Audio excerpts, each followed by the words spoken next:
आज उबाल नहीं है, मगर आक्रोश अभी भी पनप रहा है। दिल्ली गैंगरेप पर कल जिस तरह का विरोध प्रदर्शन देखने को मिला था, आज उसमें कमी आई है।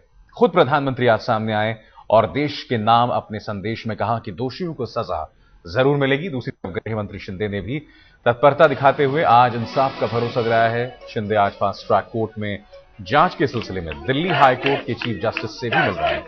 उन्होंने इंडिया गेट पर प्रदर्शन के दौरान हुई हिंसा की भी जांच की बात कही। इस बीच इंडिया गेट को पूरी तरह खाली करा दिया जाने के बाद आज जंतर मंतर पर विरोध प्रदर्शन हो रहा है। इसके अलावा हम आपको बता दें कि सबसे करीब जो मेट्रो स्टेशन खुला हुआ है वो है प्रगति मैदान मेट्रो स्टेशन, लिहाजा वहां लोग पहुंच रहे हैं और जंतर मंतर पर वैसी भीड़ नहीं है जैसा कि कल हमने देखी थी।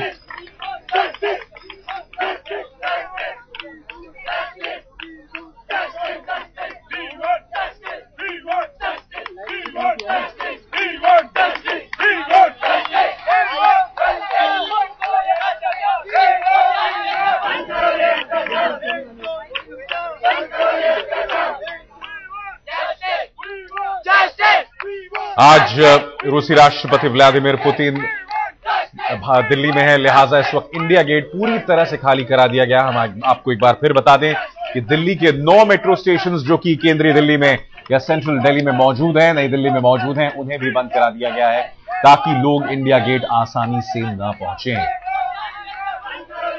राजीव चौक मेट्रो स्टेशन भी बंद है। जी हां, राजीव चौक मेट्रो स्टेशन जो कि आम दिनों में बहुत ज्यादा व्यस्त रहता है, वहां पर भी ताला लगा हुआ है।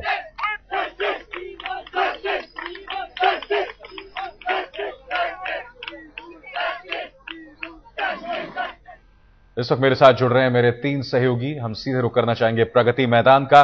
प्रगति मैदान में मौजूद हैं मेरे संवाददाता शमशेर। इसके अलावा जंतर मंतर में मौजूद हैं प्रमिला दीक्षित और अनुज जो कि दिल्ली राजभवन के बाहर मौजूद। सबसे पहले अनुज, आपके पास आना चाहूंगा।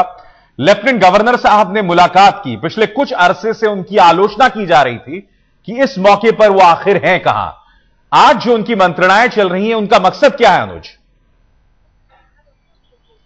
जी देखिए, जिस तरीके से आज सुबह ही वो लौटे हैं, उसके बाद इन्हें मीटिंग बुलाई गई है जिसमें दिल्ली पुलिस के कमिश्नर नीरज कुमार और ट्रांसपोर्ट कमिश्नर और प्रिंसिपल सेक्रेटरी होम दिल्ली सरकार और साथ ही साथ महिला आयोग के भी लोग मौजूद हैं। जिस तरीके से शनिवार और रविवार को प्रदर्शन हुआ, उसके बाद पुलिस को लाठीचार्ज करनी पड़ी। खासतौर पर जो स्कूल के छात्र छात्राएं थे, कॉलेज के छात्र छात्राएं थे, उन पर जो लाठीचार्ज करनी पड़ी, आंसू गैस के गोले छोड़ने पड़े, उन तमाम चीजों पे चर्चा होगी। साथ ही साथ जिस तरीके से ये पूरा मामला हुआ उस पर चर्चा करने के लिए मीटिंग बुलाई गई है। फिलहाल जो है अंदर तमाम लोग मौजूद हैं और मीटिंग की जा रही है और इसके बाद ही सही मायने में ये पता चलेगा कि आखिरकार इस मीटिंग के बाद क्या फैसले लिए गए। हालांकि ये बात भी सामने आ रही है कि कुछ कड़े फैसले लिए कड़े फैसले की बात की आपने, ये मामला आया था। कड़े फैसले की बात की। शीला दीक्षित ने शिकायत की एक तरह से नीरज कुमार दिल्ली के पुलिस कमिश्नर की। संदीप दीक्षित ने तो उन्हें हटा देने की बात की। जब आप कड़े फैसले की बात कर रहे हैं और संक्षिप्त में इस बात का जवाब दीजिएगा, क्या गाज नीरज कुमार पर गिर सकती है?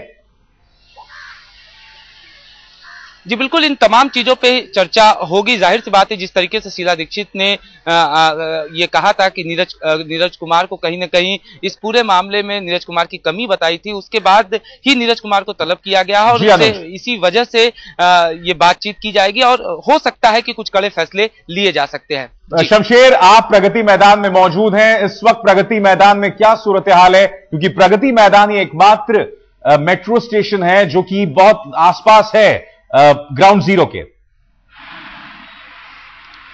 देखिए अभी सर, बहुत बुरा हाल है। आप अगर प्रगति मैदान क्या पूरा आप इंडिया गेट के आसपास का जो पूरा आउटर सर्किल है, उससे करीब आधा किलोमीटर 1 किलोमीटर पहले जितने भी रास्ते उस तरफ जाते हैं, तमाम रास्ते बंद हैं। पूरी तरह आप कह सकते हैं पूरा इलाका तकरीबन 2 से 2 किलोमीटर 2.5 किलोमीटर का जो पूरा इलाका है इंडिया गेट के इर्द गिर्द का पूरी तरह छावनी में बदला हुआ। बहुत बुरा हाल है अभी सर, ट्रैफिक बहुत बुरा हाल है। काफी लगातार सुबह से हम घूम रहे हैं, लगातार ये कहें कि भारी जाम लगा हुआ है और पूरी तरह छावनी में बदल गया। इंडिया गेट आप नहीं पहुंच सकते। नॉर्थ ब्लॉक, साउथ ब्लॉक या राजपथ की बात तो दूर, यहाँ तक कि अकबर रोड या बाकी इलाकों में जहां पार्टी के दफ्तर है, कांग्रेस दफ्तर है जहां पर अकबर रोड, वहां नहीं जा सकते, बाकी जगहों पर नहीं जा सकते। तो ये हालत है, यहाँ ऐसी स्थिति है।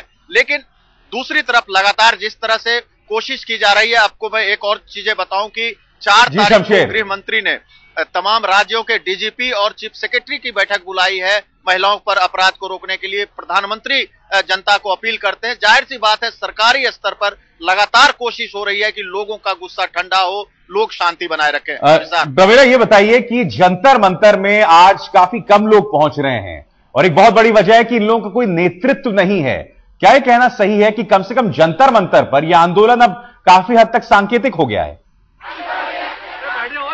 बिल्कुल सांकेतिक जरूर है। एक तो नेतृत्व नहीं है, दूसरी बात यहाँ पहुंचने के लिए भी लोगों को खासी मशक्कत करनी पड़ रही है। हालांकि अलग अलग वक्त देकर लोग यहाँ पर पहुंच रहे हैं और सुबह के मुकाबले अब जो गिनती है वो बढ़ी है लोगों की, क्योंकि ये लोग भी जानते हैं कि जिस तरह हिंसा हुई है कहीं ना कहीं इन पर भी सवाल उठ रहे हैं। जो आंदोलनकारी हैं वो हिंसा क्यों अपना रहे हैं, उनका रुख इतना उग्र क्यों है, इसलिए यहाँ पर बैठ के ये सिर्फ नारों के जरिए अपनी बात रख रहे, कोशिश कर रहे हैं। और ये भी साथ साथ आज इनकी कोशिश ये है कि ताकीद कर रहे हैं कि यहाँ पर कोई ऐसी घटना ना हो, इनकी ओर से कम ऐसी कोई घटना ना हो जिससे माहौल में किसी तरह का बदलाव हो, क्योंकि आंदोलन का रुख जाहिर तौर पर अगर ऐसी कोई घटना होती है बदलता है, क्योंकि ये इंसाफ की मांग है लड़की के लिए और अपने लिए महफूज माहौल की।